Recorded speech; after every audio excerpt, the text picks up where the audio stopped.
Narito ang mga pinakamaiinit na balita ngayong tanghali.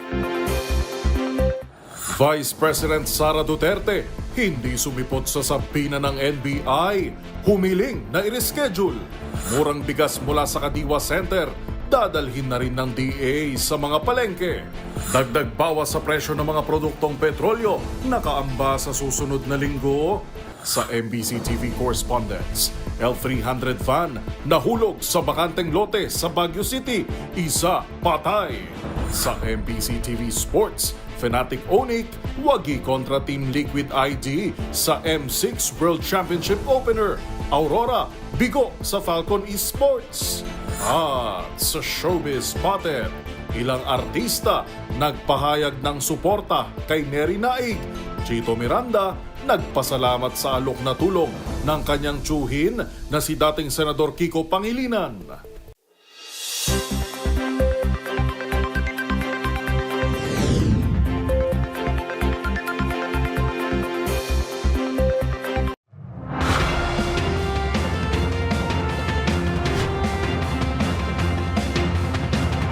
Bawat balita, makabuluhan. Bawat kwento, makapangyarihan. Boses ng Pilipino para sa Pilipino. Live mula sa MBC TV Studio. MBC TV Network News.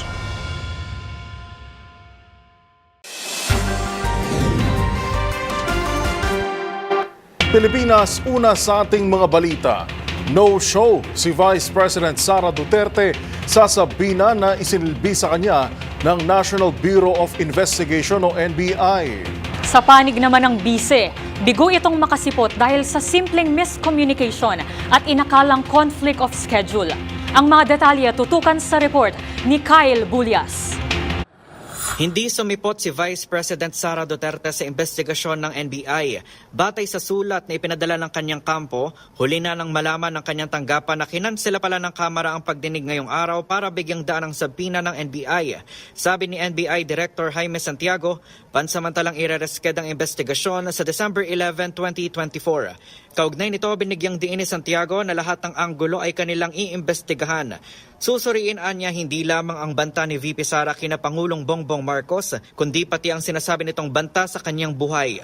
Unlike this threat to the President, sa kanyang bibig nang galing siya ang nagte-threat.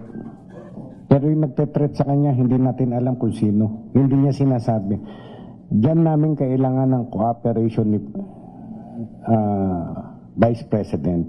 Sabihin niya sa amin kung sino-sino yung mga tao na yun. Meron siyang ebidensya kung sino yun na nagte-threat sa kanya.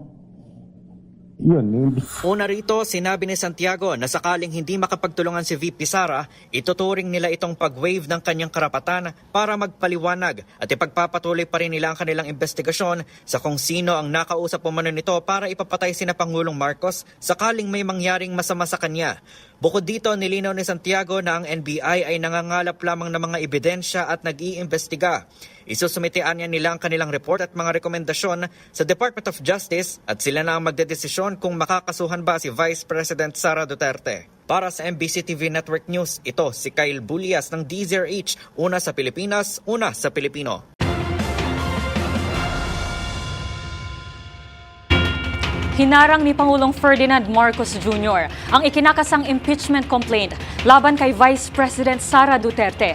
Sa ambush interview sa Lucena, Quezon, sinabi ni Pangulong Marcos na pag-aaksaya lamang ng panahon ang pagpapatalsik sa pwesto kay Duterte. Hindi naman kasi anya mababago ang buhay ng mga Pilipino kung mai-impeach ang Vice Presidente. Inamin naman ni Pangulong Marcos na nagpadala siya ng text message sa isang mambabatas para pakiusapan na huwag nang ituloy ang impeachment kay Duterte. Una itong ibinahagi ng DZRH 2x2 anchor na si Anthony Taberna. Well, it was actually private communication but nalik na, yes. Because that's really my opinion. This is not important. This does not make any difference to even one single Filipino life. So why waste time on it? Samantala, nagbabala naman si Armed Forces of the Philippines o AFP General Romeo Bronner Jr. sa gitna ng bangayan sa pagitan ng dalawang pinakamataas na opisyal ng pamahalaan. Ayon sa opisyal, posibleng samantalahin ng iba ang di na pinangalan ng bansa ang pagkakataon para tuluyang i-destabilize ang estado ng bansa. Narito ang balita ni Edniel Parosa. Nagbabala ang Armed Forces of the Philippines sa maaaring maging epekto kung magwawatak-watak ang mga Pilipino dahil sa politika. Ayon kay AFP Chief of Staff General Romeo Bronner Jr., matutuwa rito ang mga hindi na pinangalan ng bansa at external threat. Sinabi ni Bronner na posibleng samantalahin ito na naturang banta para pumasok at kontrolin ang sitwasyon sa Pilipinas. Nang tanungin naman ng general kung ito ba ang direksyong nakikita ng AFP, sinabi niya sa mga reporter na kasama ito sa mga posibilidad. We will have a divided nation. Hindi po natin dapat hayaan yun. No? Because it will allow other countries, external threats, to come in unimpeded and take control. No? Hindi ko sinasabi that they will invade, but they will take control. Ginawa ni Bronner ang paalala matapos tablahin ang panawagang military intervention mula kay dating President Rodrigo Duterte. Samantala, habang nangyayari ang mga pinakahuling kaganapan sa politika, pinutakti ng maraming Chinese maritime militia ang Pag-asa Island. Batay sa monitoring ng independent analyst na si Ray Powell, higit 80 vessels mula China ang pumalibot sa teritoryo. Pinakamalaking swarming kung tawagin ng eksperto mula nang siya ay magbantay sa West Philippine Sea. Kinumpirma naman ng Philippine Navy ang ulap ng swarming at iginiit na patuloy itong nakabantay sa exclusive economic zone ng bansa. Para sa NBC TV Network News, ito si Edniel Parosa ng D0H. Una sa Pilipinas, una sa Pilipino.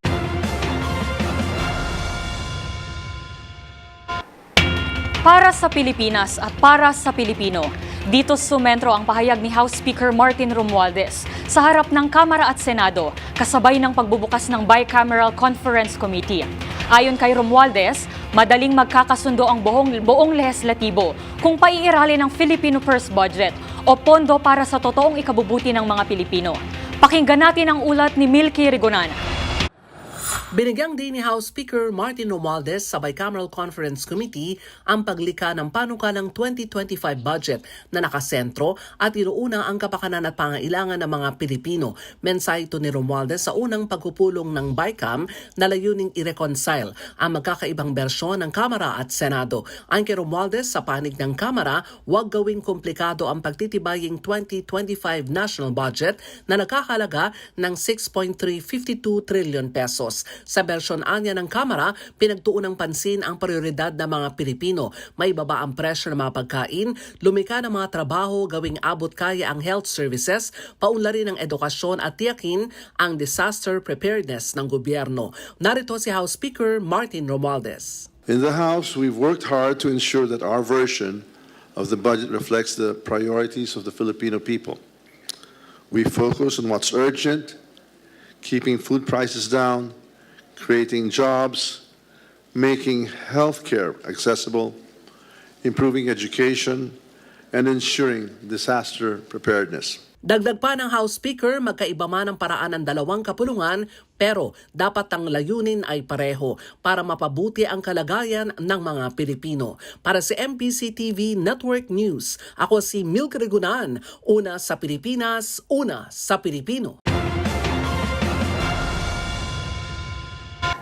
Sa iba pang balita, puspusa na ang pagkilos ng Agriculture Department para dalhin at maipadama ang ginhawa ng murang bigas mula sa mga Kadiwa Center patungo sa mga lokal na palengke.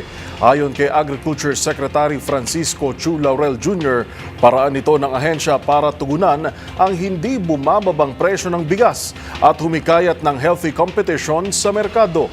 Ang buong detalye ihahatid ni Val Gonzalez.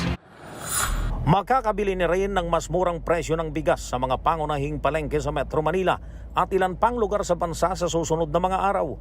Ito'y bilang bahagi ng pagkilos at pagsusumikap ng Department of Agriculture na maghatid ng murang bigas sa publiko. Ayon kay Agriculture Secretary Francisco Chu Laurel Jr., tatapatan ng Kadiwa Rice ang mataas na presyuhan ng bigas sa mga palengke. Aniya, Tugon ito ng DA sa mataas at hindi bumababang presyo ng bigas sa merkado kahit ibinabana ng hanggang 15% ang taripa ng imported rice sa pamamagitan ng Executive Order No. 62. Naniniwalang DA na kapag mayroong murang commercial rice sa mga palengke ay may mapagpipilian ng publiko at magdudulot ng kompetisyon na magriresulta sa pagbaba ng presyo nito.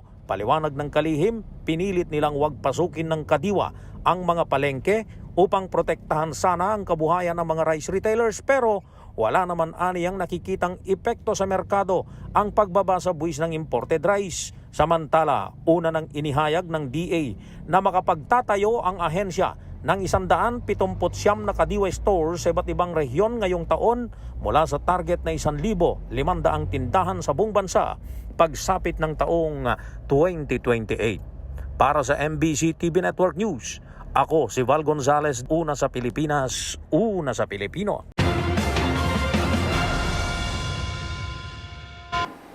Abiso sa mga motorista.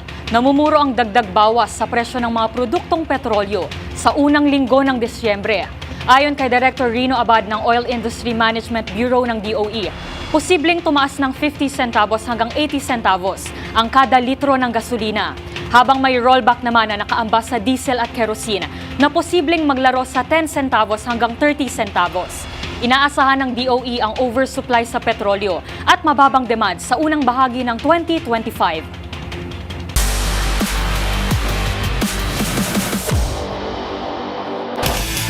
Sa mundo ng esports, sumalang na ang Philippine Teams Fnatic Onyx PH at Aurora Gaming sa opening stage ng prestihiyosong M6 World Championship.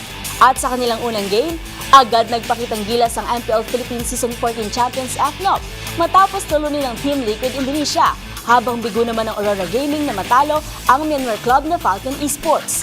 Ang mga detalye sa report na ito. Nagsimula na ang kampanya ng Philippine Teams Fnatic Onyx PH at Aurora Gaming sa MLBB M6 World Championship Swiss stage na ginanap sa Malaysia kagabi. Sa unang game, naging intense ang best-of-1 action sa pagitan ng Aurora at Falcon Esports. Tinalo ng Myanmar Club ang MPL Philippines Season 14 runner-up in 0-1 score sa pangunguna ng kanilang jungler na si Kaong Daxset, using Bane to secure the third Lord at the 16-minute mark. Kinilala naman bilang MVP ang mid laner na si Yar PX7 Mon, unloading 7 kills and 8 assists. Samantala, iba naman ang naging takbo ng laro sa Fnatic Onyx Philippines matapos nitong dominahin ng MPL Indonesia Champion Team Liquid sa pangunguna nila gold laner Duan Kel Rapilas at jungler na si King Kong Perez. Nakapagdala ng 5 kills and 7 assists si King Kong para tuluyang makuha ang MVP plum. Sa sunod na round ng Swiss stage, maglalaban-laban ang lahat ng mga nagwaging team, habang magtatapat naman ang mga natalo. Ang M6 Swiss stage ay ang opening phase ng M6 World Championship kung saan sasalang ang lahat ng 16 participating teams. Kaiba sa traditional group stage, sa Swiss format, magtatapat ang may mga magkakaparehong win-loss record. Kaya naman bawat match ay mahalaga at kailangan ng bawat team na makakuha ng 3 panalo para makaabante sa knockout stage, habang ang 3 talo naman ay nangangulugan ng elimination. Sa aming pagbabalik, LaSalle star Kevin Kiambao nakuha ang ikalawang sunod na MVP title sa UAAP. Tutok lang sa MBC TV Network News.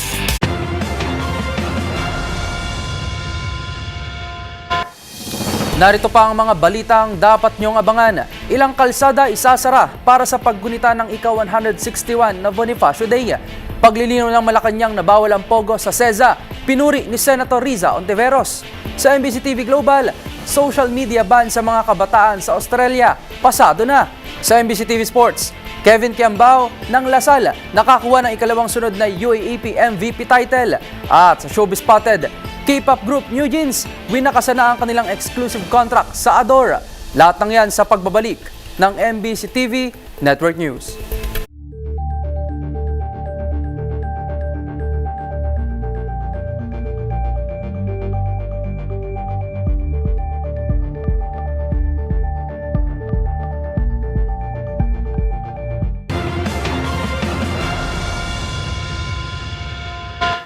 Ikinagalak naman ni Senator Risa Ontiveros ang pagbabawal ng palasyo sa POGO operations sa loob ng Cagayan Economic Zone Authority o CEZA.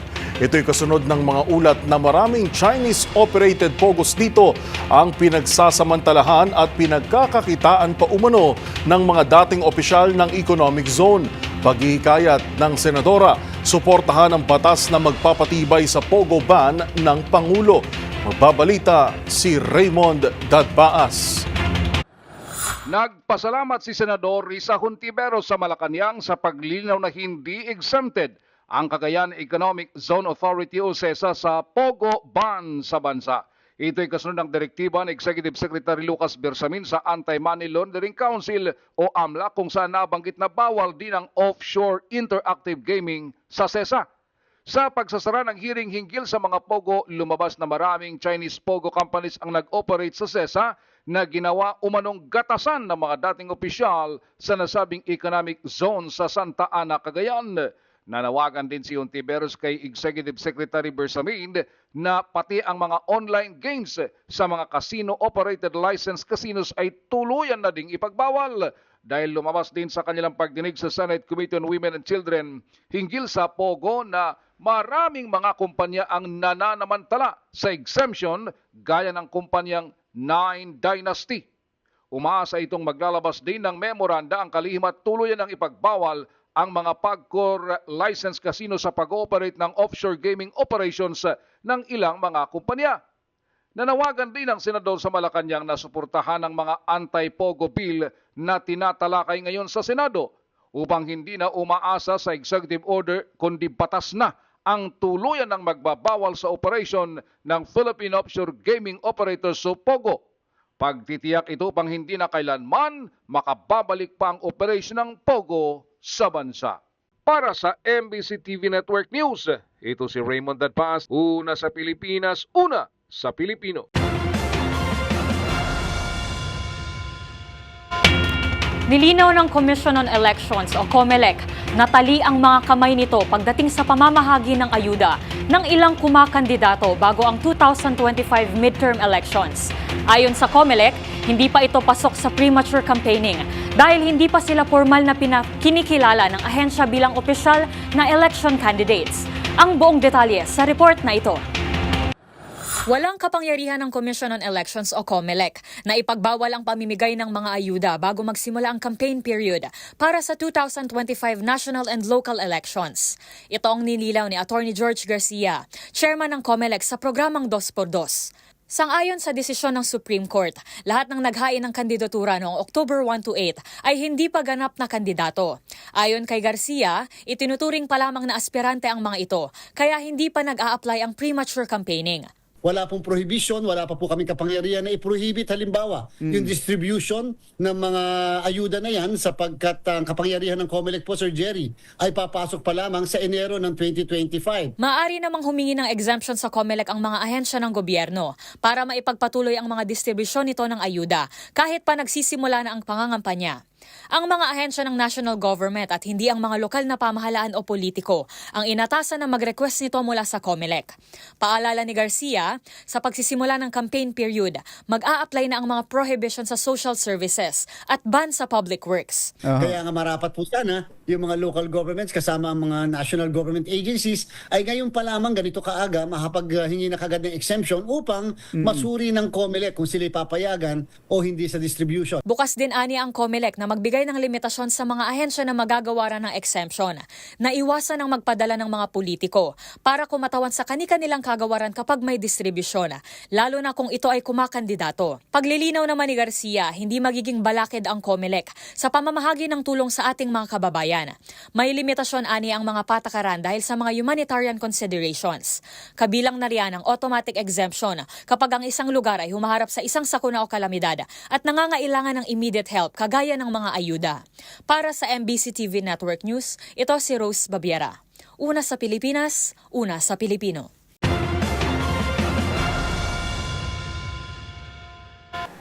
Samantala, isasara naman ang ilang kalsada sa paligid ng Bonifacio Monument Circle sa Caloocan City simula mamayang hating gabi.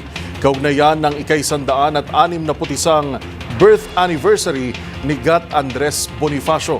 Sa abiso ng MMDA, kabilang sa isasara ang MacArthur Highway mula sa kanto ng Kalye 4 patungong Monumento. Gayon din ang Samson Road mula sa kanto ng Lapu-Lapu Street patungong Monumento. Isasara rin ang kahabaan ng Rizal Avenue mula sa kanto ng 10th Avenue patungong Monumento at EDSA northbound mula General Rosendo Simon patungong Monumento. Muling bubuksan ang 4 na kalsada sa tanghali matapos ang mga aktibidad.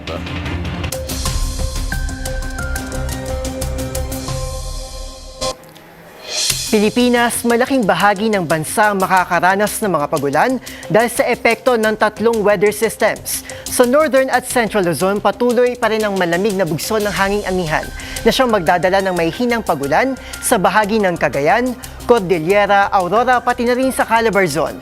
Shearline naman na magpapaulan sa bahagi ng Quezon Province at Bicol Region. Habang Intertropical Convergence Zone o ITCZ pa rin o ang salubungan ng hangin mula sa Northern and Southern Hemispheres pa rin na magdadala ng minsang malalakas na pag-ulan sa southern sections ng bansa.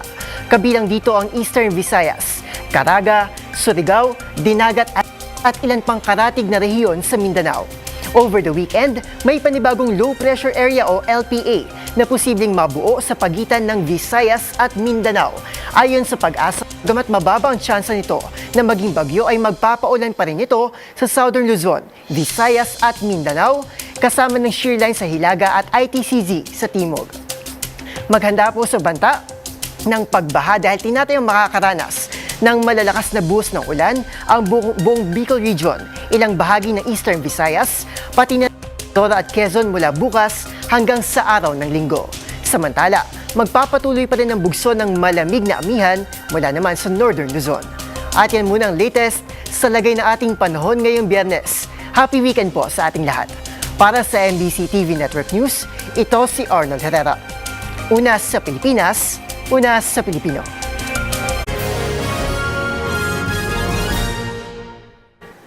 Samantala, nagpadala ang Chinese military ng Naval at Air Forces sa Scarborough Shoal upang magpatrol sa itinuturing nitong territorial waters. Sagot naman ng Pilipinas, wala pang dapat igabahala sa panibagong military move ng China.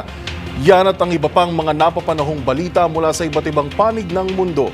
Sa loob ng 1 minuto sa Global Headlines Report ni James Galange. Balita mula sa China, nag-deploy ng Chinese military ng kanilang naval at air forces sa Scarborough Shoal para magpatrolya sa kanila umanong territorial waters. Ito ay kasabay na nagpapatuloy na tensyon sa pagitan ng Pilipinas at China mula pa noong Enero dahil sa naturang disputed territory. Ayon sa isang opisyal ng Philippine Navy, patuloy pa rin ang kanilang pagmamonitor sa sitwasyon sa nasabing teritoryo at sinabing hindi anya ito may tuturing na banta sa bansa at kasalukuyang wala pang dapat ikabahala ang Pilipinas dito. Samantala, mabilis namang naipasa ang bill sa Australia na nagbabawal sa mga kabataan na gumamit ng social media. Ito ay bilang tugon sa patuloy na pagtaas ng cyber abuse na lubos na nakakapekto sa mental at physical health ng mga kabataan. Dahil dito, ang Australia na magiging kauna-unahang bansa na magpapatupad ng social media ban. Hinimok naman ni Australian Prime Minister Anthony Albanese na ikonsidera rin ito na ibang mga bansa para sa kaligtasan ng kanilang mga mamamayan, lalong-lalo na ng mga kabataan. At iyan ang 1 minutong hatid ng mga pinakamainit at napapanong balita sa iba't ibang panig ng mundo. Para sa MBC TV Network News, ito si James Galange, una sa Pilipinas, una sa Pilipino.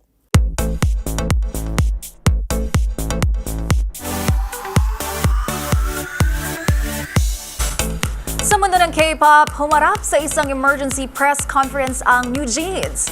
Ang 5 miyembro ng South Korean girl group inanunsyo ang termination ng kanilang exclusive contracts sa Adore. Narito ang aking report.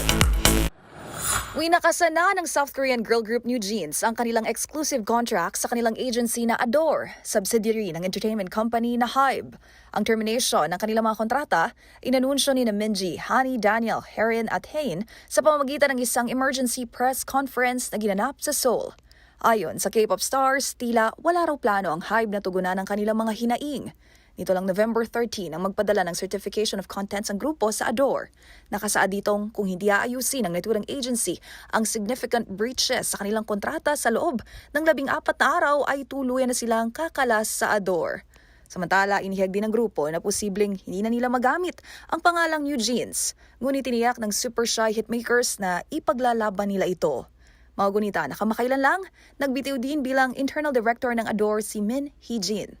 Bukod sa Super Shy, ilan pa sa mga pinasikat na kanta ng New Jeans na nag-debut taong 2022 ay dito: How Sweet, Supernatural at Hype Boy.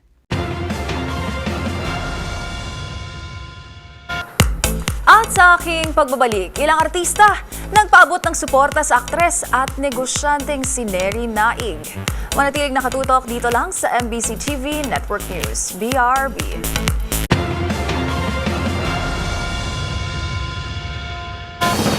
Narito pa ang mga balitang dapat niyong abangan. Priority projects ng Marcos Administration, pinatitiyak na may pondo sa 2025. Sa MBC TV correspondents, ilang silid-aralan ng Mariveles National High School sa Bataan nasunog. Sa trending and viral show, video ng grupo ng itik na tumatawid sa Bulacan, kinaaliwan online. Sa MBC TV Sports, Kevin Kiambao ng Lasal nakuha ang ikalawang sunod na UAAP MVP title. At sa Showbiz Spotted, ilang artista nagpahayag ng suporta para kay Neri Naig. Chito Miranda nagpasalamat naman sa alok na tulong ng kanyang tiyuhin na si Kiko Pangilinan. Lahat ng yan sa pagbabalik ng MBC TV Network News.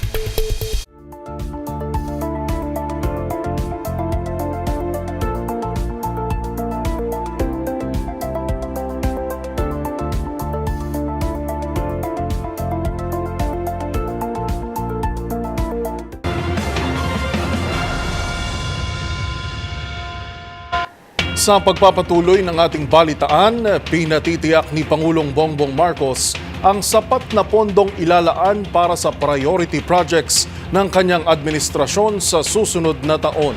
Ayon sa National Economic and Development Authority o NEDA, inaasahang sesentro ang mga ito sa food security at infrastructure upgrades para sa ikagiginhawa ng buhay ng ordinaryong Pilipino.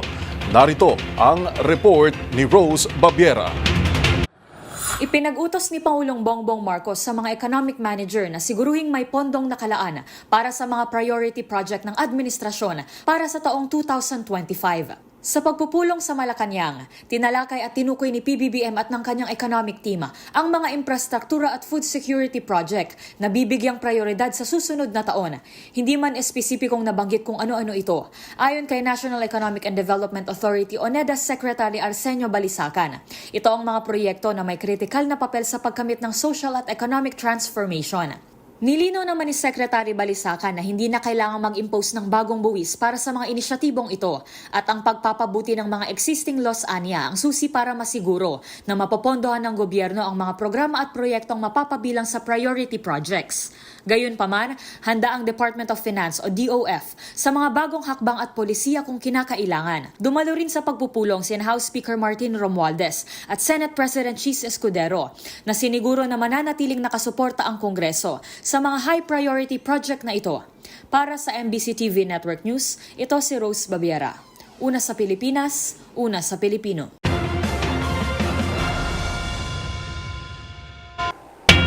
Not by need but by personal choice. Ito ang pangarap ng Trabaho Party List para sa mga kababayan nating napipilitan na maging Overseas Filipino Workers o OFW dahil sa kahirapan at kawalan ng oportunidad sa bansa. Para solusyonan ito, planong isulong ng partido ang mga programang maglalapit ng job at skills development opportunities sa mga Pilipino. Nagbabalik si Edniel Parosa. Hangad ng Trabaho Party List na maging personal choice na lamang para sa mga Pilipino ang mga ibang bansa para magtrabaho imbis na ito'y maging sapilitan dahil sa matinding pangangailangan. Ayon kay Trabaho Party List spokesperson Attorney Michelle David Espiritu, kinikilala ng grupong pagiging bagong bayani ng mga overseas Filipino workers at ang malaking kontribusyon ng mga ito sa ekonomiya ng bansa. Ngunit iginiit niyang marami sa mga OFW ay nagpipilitan na lamang dahil sa kawalan ng oportunidad sa bansa. Dagdag pa ni Attorney Espiritu, malaki man ang remittances na naiuuwi ng mga ito, may negatibong epekto naman ang kanilang pagtatrabaho sa kanilang pamilya dahil matagal silang nawawalay. Upang tugunan ang mga isyong nabanggit, layunin ng Trabaho Party List na isulong ang iba't ibang programa upang mapalapit ang mga oportunidad sa mga kababayan kahit na lamang ng akses sa tamang impormasyon, skills training at job matching. o yung skills nila, no? Baka hindi tugma sa Philippine market, no? Mas naaayon sa ibang bansa, no? Yun yung isa sa mga layunin ng Trabaho Party List, no? Na magkaroon ng more opportunities for work, more job opportunities, more skills training, more upskilling ng ating mga kababayan, no? Layunin din ng Trabaho Party List na suportahan ang implementasyon ng Enterprise-Based Education and Training o yung EBET Framework Act upang siguruhin ang skills alignment ayon sa market needs, mas mataas na kalidad ng mga aplikante, malawak ang accessibility ng programa at patuloy na pagtaas ng employment rate ng bansa. Para sa MBC TV and Network News, ito si Edniel Parrosa, una sa Pilipinas, una sa Pilipino.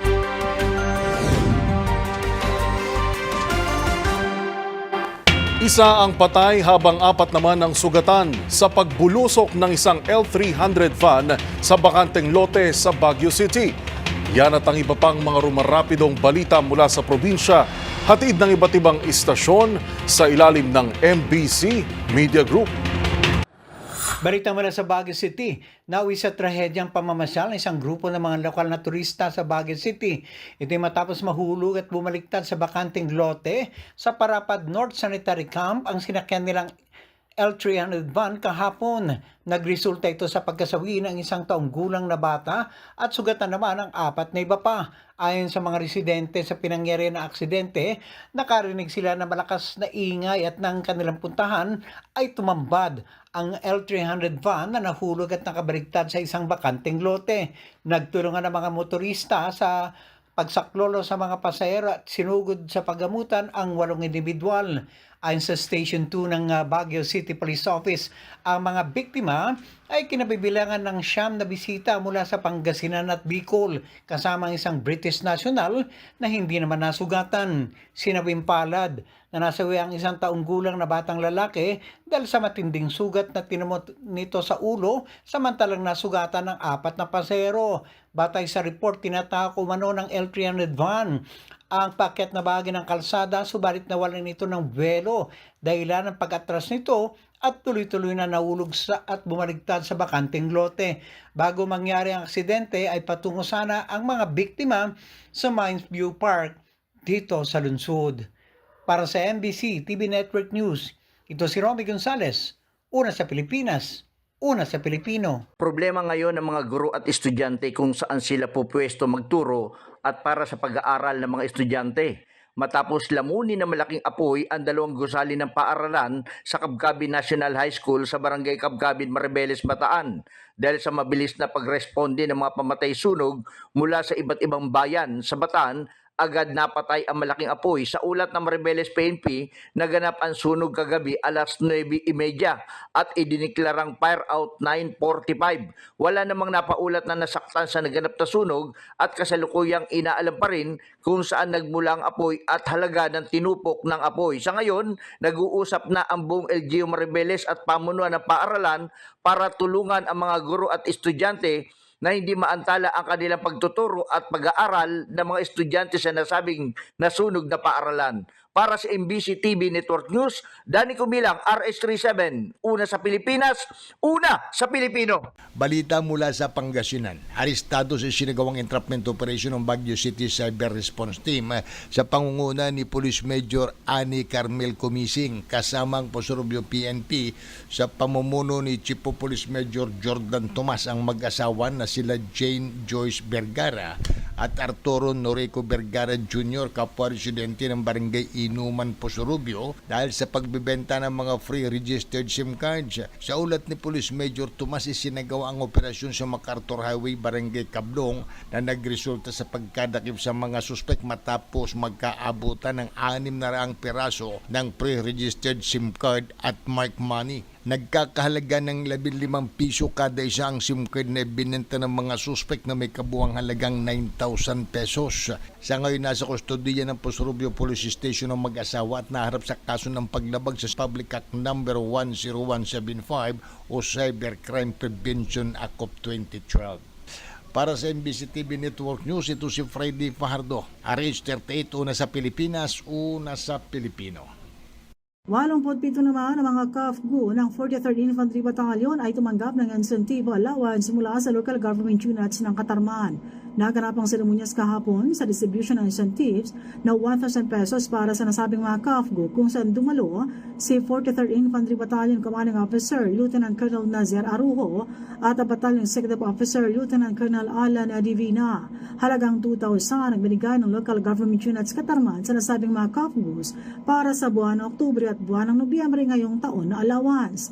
Naantala ang release ng nasabing incentives dahil naman sa kinakailangan ng mga dokumento at iba pang proseso ng gobyerno. Kahapon ay dumalo rin ang mayor mismo ng Katarman na si Mayor Francisco Rosales.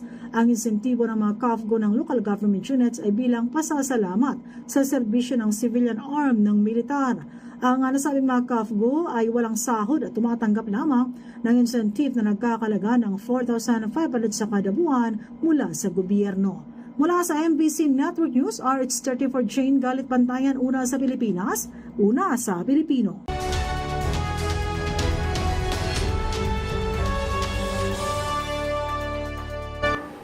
Code of Ethics.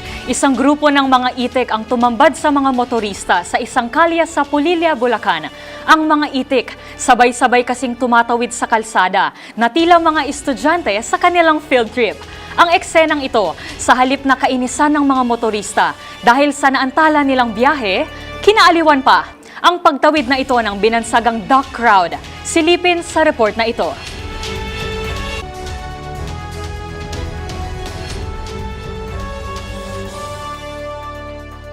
Maniniwala nga ba ang boss mo kapag sinabi mong na-late ka sa trabaho dahil may mga tumatawid na itik sa kalsada?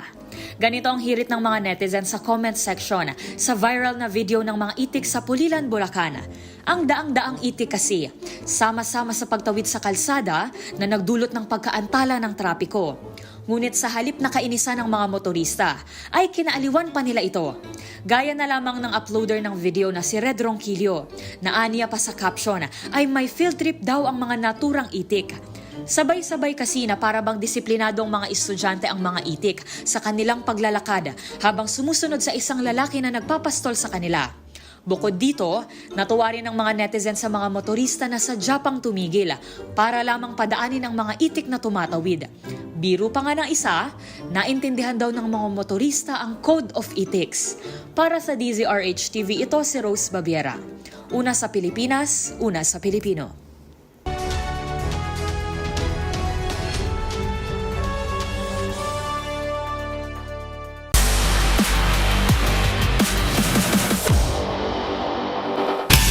Matagumpay na nagdepensahan ni De La Salle University star Kevin Kiambao ang kanyang trono bilang UAAP MVP.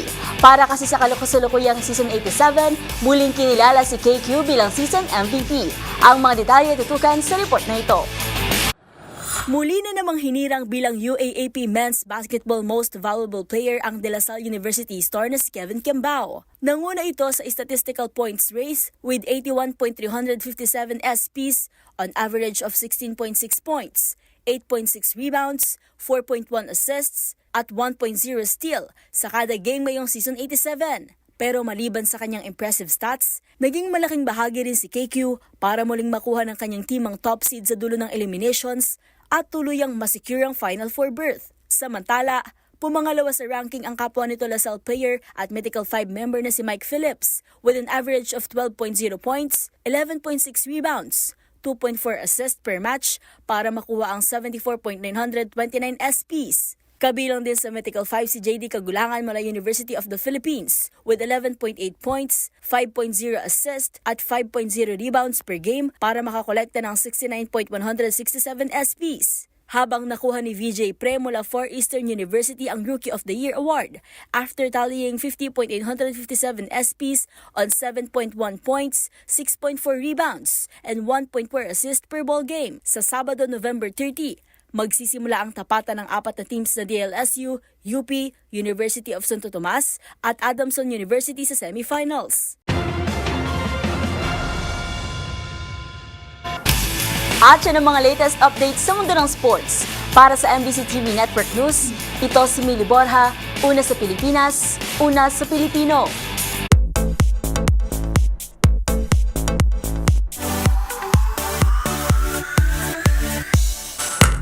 Kasunod ng napaulat na patong-patong na kasong kinaharap ni Neri Naig, nagpahayag ng suporta ang ilan sa mga kasamahan nito sa industriya. Gayun din si dating Senador Kiko Pangilinan na tito ng kanyang mister na si Chito Miranda. Narito ang aking report. Maraming artista ang agad nagpahayag ng suporta para kay Neri Naig. Kasunod ito ng napaulat na pagkakakulong ng aktres at negosyante dahil sa kasong syndicated estafa at paglabag sa Securities Regulation Code. Sa comment section, ang inilabas na pahayag ng mister nitong si Chito Miranda, kabilang sa mga nag-iwan ng mensahe sina Ogie Alcacid, Candy Pangilinan, kayo din si Joros Gamboa na nagsabing malalagpasan dinanan nito ang kinakaharap na pagsubok, at Rita Avila na naniniwalang mabuting tao si Neri. Panalangin naman para sa aktres, gayon din sa pamilya nito ang ipinaabot ni Anthony Pangilinan, Yasmin Curdy at Ice Sigera. Habang si former Senator Kiko Pangilinan naman natiyuhin ni parokya ni Edgar frontman Chito Miranda na ngakong handa raw tumulong. Giit ng dating senador, biktima lang din anya si Neri ng mga estapador at ang dapat habulin ng batas ay yung may-ari at nagpapatakbo ng kumpanya. Nakasaad din sa post nitong questionable niya ang legalidad ng warrant of arrest dahil wala raw natanggap na anumang notice si Neri tungkol sa kaso. Sa uli, umaasa si Pangilinan na madidismiss ang kaso o di kaya'y maibalik daw sa piskalya para sumailalim sa paunang investigasyon. Agad namang nagpaabot ng pasalamat si Chito Miranda at hiling nitong makalaya na si Neri. Handa naman daw humarap sa korte ang kanyang misis, pero paano raw nito dedepensahan ang kanyang sarili kung inaresto na ito sa kasong syndicated estafa na non-bailable? Si Neri Naig ay kasalukuyang nakakulong sa Pasay City Jail.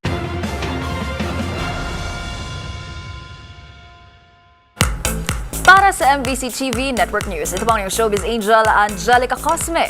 Una sa Pilipinas, una sa Pilipino. Balik sa inyo, Rose and Yuel. Maraming salamat, Showbiz Angel. At iyan na po ang mga balitang nakalap namin ngayong araw ng Biyernes. At bago lang tayo magpaalam, meron na lamang tayong 26 days, 26 na araw bago ang Pasko. Bilis ng panahon, Rose. Nakapamili ka na ba? Hindi pa nagsisimula. Pero may paalala na wag na makipagsabayan sa Christmas rush. At singit ko na lang din, Rose, bukas ay Bonifacio Day at regular holiday, double pay para sa mga manggagawa. Ito po si Yuel Reyes. At sa ngalan ni Miss Karen Oyong, ako po si Rose Baviera. Magkita-kita tayong muli sa darating na Lunes para sa mga balitang makabuluhan, mga kwentong makapangyarihan. Hatid pa rin ang boses ng Pilipino para sa Pilipino. Ito ang MBC TV Network News. Una sa Pilipinas, una sa Pilipino.